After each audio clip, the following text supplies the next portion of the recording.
When someone treats you poorly, belittles your progress, or manipulates a situation, your first instinct is usually to ask, "Why are they doing this to me?" It's a natural question, but psychologically speaking, it's the wrong one.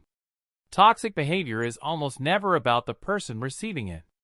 In psychology, toxicity is a projection, a series of maladaptive coping mechanisms deployed by an unstable mind to protect a deeply fragile ego. When someone manipulates, gaslights, or creates chaos, they aren't exercising true power.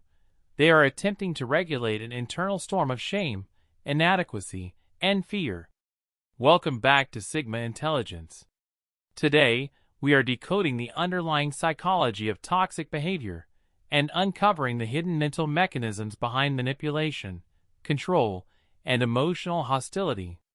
To understand toxic human behavior, you must first understand the concept of psychological projection. At the core of almost every chronically toxic individual lies a profound, unacknowledged pool of internal shame.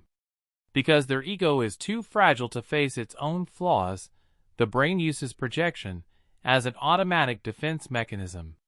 Instead of processing their own feelings of inadequacy, weak boundaries, or envy, they attribute those exact traits to the people around them.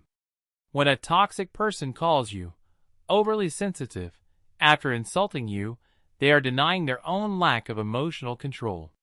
When they accuse you of being unloyal or manipulative, they are often projecting their own covert motives onto you. By shifting the flaw onto you, their ego achieves temporary relief.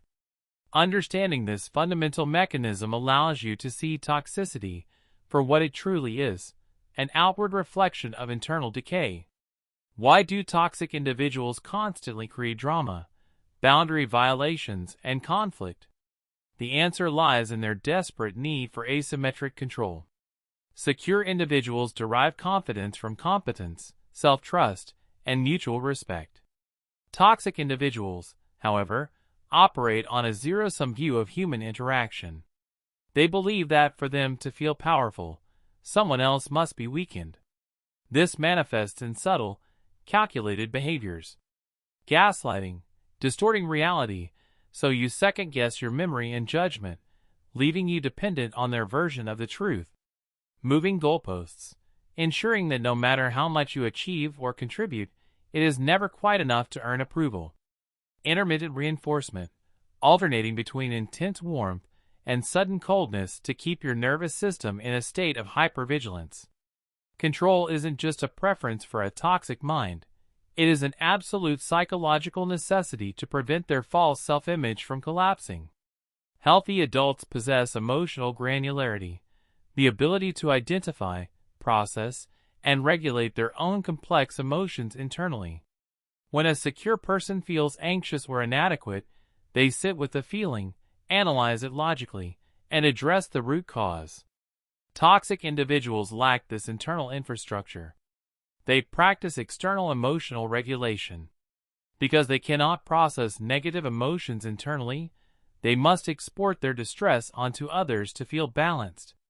They use rage, guilt-tripping, or passive-aggressive behavior to force the people around them into an emotional tailspin.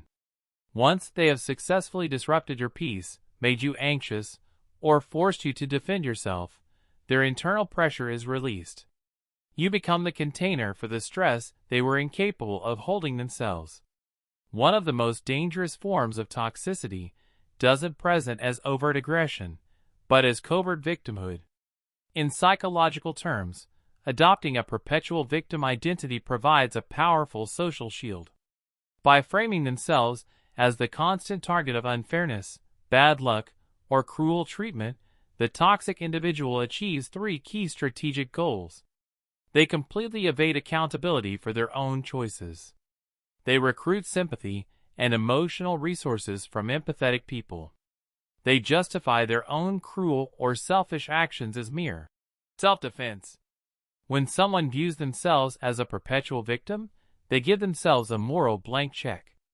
They believe that because they have suffered, they are entitled to cross your boundaries, break promises, or act maliciously without consequences.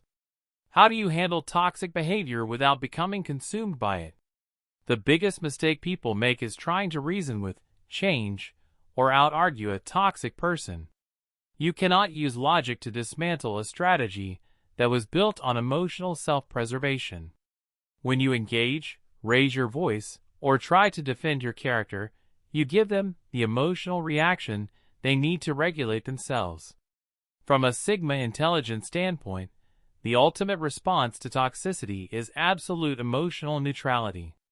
Psychologists call this the gray rock method.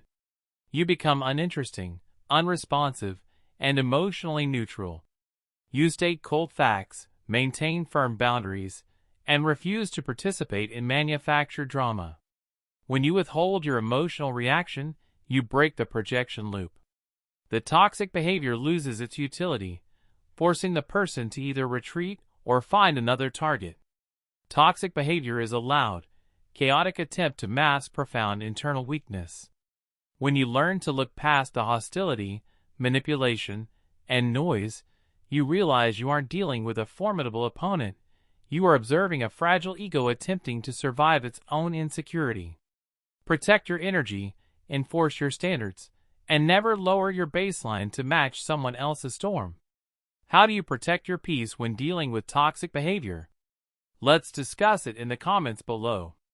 If this analysis gave you a sharper lens on human psychology, drop a like, share this video, and hit that subscribe button to join the Sigma Intelligence community. Thanks for watching and stay sharp.